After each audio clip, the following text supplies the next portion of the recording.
এবং বিশ্বের যত ওলি আউলিয়া গাউস কুতুব যে যেখানে শহীদ আছেন সবার রওজা মোবারকে ভক্তিপূর্ণ সালাম। আজকে এখানে যারা উপস্থিত সকলের প্রতি আমার এক সালাম। নাম ধরে বলতে গেলে অনেক সময় দরকার। এখানে শিল্পীবৃন্দ যারা আছেন তাদের প্রতি আমার সালাম। বাইন বাদক, কলা কৌশলী এবং পর্দার আড়ালে মা বোনেরা এবং মাইকের সাউন্ড আজকে যে পর্যন্ত যাচ্ছে সবার কান পর্যন্ত যেন আমার সালাম পৌঁছায়। আসসালামু আলাইকুম ওয়া রাহমাতুল্লাহি ওয়া বারাকাতুহু। আমি এই শাহ সুলতান বাবার দরবারে দাঁড়িয়ে পেরে আমি অত্যন্ত গর্বিত এবং ধন্য মনে করছি। আজকের এই কাফেলা যারা আয়োজন করেছেন তাদের প্রতি আমার একটা সালাম।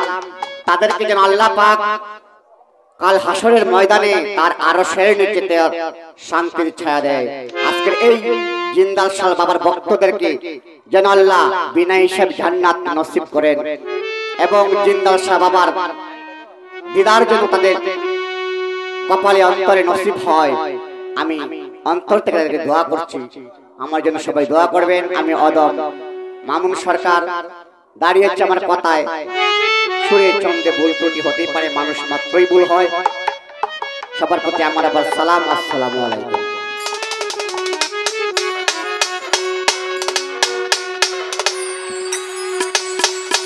হে দয়াল দরদি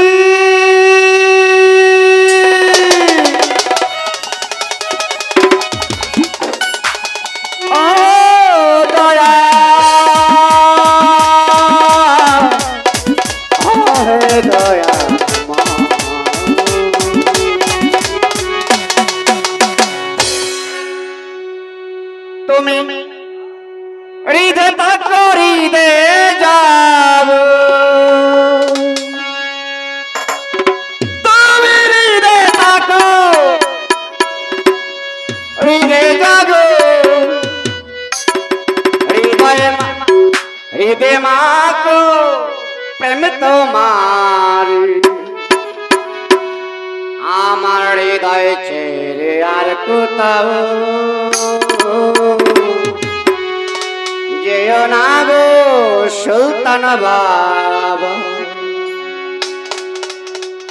আরবার তুমি হৃদয় থাকো হৃদয় জাগো,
নতুন মানুষ দাঁড়িয়েছি। আমি ল্যাংটা কাল থেকেই একজনের কোলে প্রসব করে বড় হয়েছি। আমি কোনো নারী শিল্পী থেকে আমার আসন গড়তে ছাড়ি নাই আজ পর্যন্ত, কিন্তু আমার সেই মায়ের স্থান যিনি দখল করেছেন আসমা সরকার, ওনাকে আমার আজ পর্যন্ত আমার স্থান দিতে হয় কেন? উনি আমার মায়ের স্থানটা দখল করে নিয়েছেন। আমি ওনার কোলে প্রসব করে বড় হয়েছি। ওনার প্রতি আমার সালাম নয়, অন্তরের অন্তঃস্থল থেকে দোয়া রইল যেন আল্লাহ আপনাকে কবর এবং ফুলসিরাতে বিনা হিসাবে ইনশাআল্লাহ জান্নাত নসিব করেন। আমি অন্তরের অন্তঃস্থল থেকে শাহ সুলতান কামরুদ্দিন রুমি রহমাতুল্লাহ আলাইহির মাটিতে দাঁড়িয়ে আপনার জন্য দোয়া করছি। এর চেয়ে আমার কিছু দেওয়ার নাই। সবার কাছে আবার দোয়া রেখে আমি শাহ সুলতান বাবার একটি গান করব। গানটি অনেক দিন ধরে গাই না।